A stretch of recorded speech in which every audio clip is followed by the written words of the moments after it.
अस्सलाम वालेकुम। अॼु मां पंहिंजे सिंधड़ीअ जे सिंध जे भेनरनि भाइरनि खे इहो ॿुधाइण थो चाहियां त असांजे वज़ीर आज़म, तव्हांजे वज़ीर आज़म, असांजे कप्तान, तव्हांजे कप्तान इन ॾुखे वक़्त में सिंधियुनि खे विसारियो कोन्हे, सिंध खे विसारियो कोन्हे। ऐं अल्हम्दुलिल्लाह सभिनी खां वधीक मुतासिर जेके असांजा लॉकडाउन जी वजह खां थिया, कोरोना जी वजह खां थिया, जे ॾियारीदार हुया, गाॾे वारा, रेड़े वारा, ग़रीब हारी मिसकीन, असांजी माइरूं, असांजी भेनरूं, उहे जेके फैक्ट्रियुनि में कमु कंदा, जिन्हनि जो रोज़गार ख़तमु थी वियो, उन्हनि जे लाइ सिंध सरकार त वॾा ऐलान कया त असां 20 लख माण्हुनि खे घर में वञी राशन ॾींदासीं, भली लॉकडाउन कयो, बंदि कयो, बंदि कयो, बंदि कयो, असां इजो आयो राशन, इजो आयो राशन, इहो आयो राशन, पुछे थो राशन, रस्ते में आहे राशन। पर वज़ीर आज़म इमरान ख़ान साहब 8171 जे मैसेज जे ज़रिए ऐं उन खां अॻु में BISP में उहे असांजी माइरूं, असांजी भेनरूं जेकी बेनज़ीरी इनकम सपोर्ट में रजिस्टर्ड हुयूं, अदी मुंहिंजी मां तव्हांखे ॿुधायां, इहो नाला विधा विया हुआ। उन वक़्त में PP जी गवर्नमेंट हुई त इन में ज़रदारी साहब सदर पाकिस्तान हो त उन्हनि तस्वीर लॻाए नालो इहो रखी छॾियो। उन्हनि पैसनि मां उन वक़्त में ई तव्हां सभु ॿुधल हूंदो त उन तव्हांजे पैसनि मां 46 अरब फरज़ाना राजा खाई वई, जेको चेयरपर्सन माना उन जी चङी हूंदी, वॾी हूंदी, फरज़ाना राजा इन बेनज़ीर इनकम सपोर्ट प्रोग्राम जी तव्हां ग़रीबनि मिसकिननि जा 46 अरब खाई वई ऐं नैब में केस आहे। उन खां पोइ इन्हनि छा कयो त तव्हांजे 8 लख उहे औरतूं जेके के वॾे माण्हू जी धीउ, कंहिंजी बि ज़ाल, कंहिंजी माउ, कंहिंजी मासी, कंहिंजी फुफो, उन्हनि खे बि शामिलु कराए छॾियो।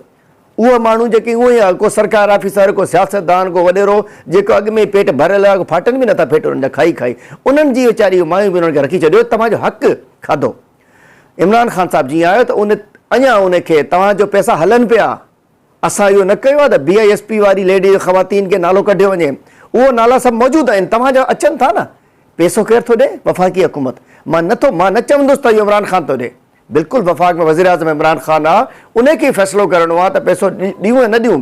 पर मां न चवंदुसि त जे ही चवनि था त असांखे पैसा था ॾियूं, बाबा पंहिंजा पैसा ॾियो, पंहिंजे खीसे मां ॾियो, पंहिंजी ज़मीननि मां ॾियो, पंहिंजे कारोबार मां ॾियो, पंहिंजे शुगर मिलनि मां ॾियो। इहो पैसो वफ़ाक़ जो पैसो इमरान ख़ान साहिबु तव्हां ॾे मोकिलियो ऐं हिन ॾुखे वक़्त में 12 हज़ार जे हिसाब से सभिनी खां पहिरीं उहे BISP में रजिस्टर्ड असांजी भेनरनि खे, माइरनि खे मोकिलियो। ऐं उन खां पोइ 817 कॾहिं ॿुधो आहे, कॾहिं सोचियो आहे, ॾिठो आहे पाकिस्तान में त बिना कंहिंजी चमचागिरी करे, बिना कंहिंजी घिसी करे, बिना कंहिंजे घर ते वञी, बिना कंहिं जेको ईअं मां पैसा मिली वेंदा, हिकिड़ो मैसेज करण ते ठक पैसा तव्हांजे मैसेज में अची वेंदा। त मां तव्हांखे ॿुधायां, कल्ह राति ताईं 20 तारीख़ ताईं सॼे सिंध मां 15,73,000 माण्हुनि खे, 15,73,149 माण्हुनि खे तक़रीबन 18 अरब 87 करोड़ रुपया, घणा? 18 अरब 87 करोड़ ग़रीबनि मिसकिननि खे ॾेई छॾिया। मां पुछां थो, सिंध हुकूमत 18,000 ॾिना आहिनि किथे? पुछूं त बाबा 1800 जो राशन किथे ॾिनो आहे? चवनि था उहो राति जो ॾिनो आहे। असां बाबा राशन अलाए कंहिंखे ॾिनो, कंहिं वरितो, अलाए जिन ॾिनो, जिन्हनि खे मिलियो, माण्हुनि खे त वीचारा सभु मिसकिन रुलनि पिया रोडनि ते, मुज़ाहिरा, राशन ॾियो, राशन ॾियो जा धूड़ लॻी पई आहे हिननि जी। 18 अरब जो 12 हिसाब जे हिसाब सां 15,73,000। ऐं केरु आहिनि?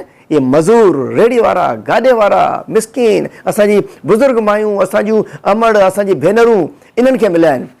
उन खां अलावा सिंध जे 202 हॉस्पिटलनि में सॼो सामान असां डायरेक्ट मोकिलियो आहे। इन्हनि खे जेको मोकिलियो उहो वॾेरनि जे पुटनि खे ॾेई छॾियो। बाबा उहो ॾिसो, जेको ॾिसूं वॾो वॾो मास्क लॻाए घुमे पियो, जीअं कोरोना इन ॾींहुं इन खे चक हणंदो कोरोना। बाबा इन्हनि खे वॾेरनि खे, ग़रीबनि खे ॾियो, डॉक्टरनि खे ॾियो। असांजे डॉक्टरनि कुझु न पियो मिले, मास्क ॾिना। उन खां अॻु 10 करोड़ डॉलर जेके आहिनि, 1 करोड़ डॉलर जेको आहे शुरू में वर्ल्ड बैंक जे थ्रू ॾिना हुआ, ऐं जेकी वॾी अमाउंट थिए थी उहो बि सिंध हुकूमत खे मिलियो हो। उन खां अलावा मां चवां थो त घणी इमदाद सिंध हुकूमत खे ॾिनी वई आहे। पर सिंध हुकूमत जो राशन अॼु ताईं असांखे चयो त 20 लख माण्हुनि खे राशन ॾींदासीं। सिंध हुकूमत चयो त 20 लख माण्हुनि खे राशन ॾींदासीं। बाबा काॾे आहे 20 लख? काॾे आहे? कोन 20 माण्हू त ॾेखारियो लाइन में बीहारी त राशन ॾियो था तव्हां। हिकिड़ी तस्वीर ॾेखारियो, चैलेंज थो कयां त इहो सरकारी राशन 20 माण्हुनि खे लाइन में ॾेखारियो हुजे, कोन्हे को राशन। 20 लख माण्हू किथां ईंदा? असांजा अल्हम्दुलिल्लाह 18 अरब ॾेई छॾिया आहिनि 15 लख माण्हुनि खे। उनखे अलावा चवनि पिया असां पैसनि में ॾींदासीं। हाणे लॉकडाउन करे छॾियो आहे, मिसकिन ग़रीब में ख़्वार थो थिए। लॉकडाउन लॉकडाउन लॉकडाउन, मोटरसाइकिल वाले ॿेल सवारी ते पाबंदी, वीचारियूं जेके मिसकिन औरतूं घरां निकिरनि काॾे वञनि, साफ़ियुनि खे ख़्वार करे छॾियो, बुज़ुर्गनि खे, औरतुनि खे, मरीज़नि खे। हॉस्पिटल बंदि करे छॾिया, लॉकडाउन, हॉस्पिटल बंदि, इलाज न पिया थियनि। 10,000 ऑपरेशन कोन थिया आहिनि। ग़रीब मिसकिन त आगा खान कोन वेंदो, सरकारी हॉस्पिटल कोन वेंदो प्राइवेट में। मां सम्झां थो अलहमदुलिल्लाह तव्हांजे इमरान वज़ीर आज़म, मुंहिंजे वज़ीर आज़म, पाकिस्तान जे वज़ीर आज़म इमरान ख़ान इनशाला सिंध लाइ घणो कुझु करे पियो, इनशाला वधीक कंदो। ऐं मां चवां थो थोराइता आहियूं इमरान ख़ान तुंहिंजा, त असां तूं सिंधड़ी जे असांजे मिसकिननि जो, इन्हनि मज़दूरनि जो, इन्हनि जो ख़्यालु रखियो। ऐं इनशाला अञा वधीक पैसा मिलंदा। 144 अरब आहिनि सॼे पाकिस्तान में, अलहमदुलिल्लाह 40-50 अरब सिंध में बि ईंदा इनशाला। दुआ कयो त अलाह साईं इमरान ख़ान खे कामयाबी ॾिए ऐं इहे जेके गिदड़ बगड़ जेके कढ लॻल आहिनि इन्हनि मां असांजी जान छॾाए।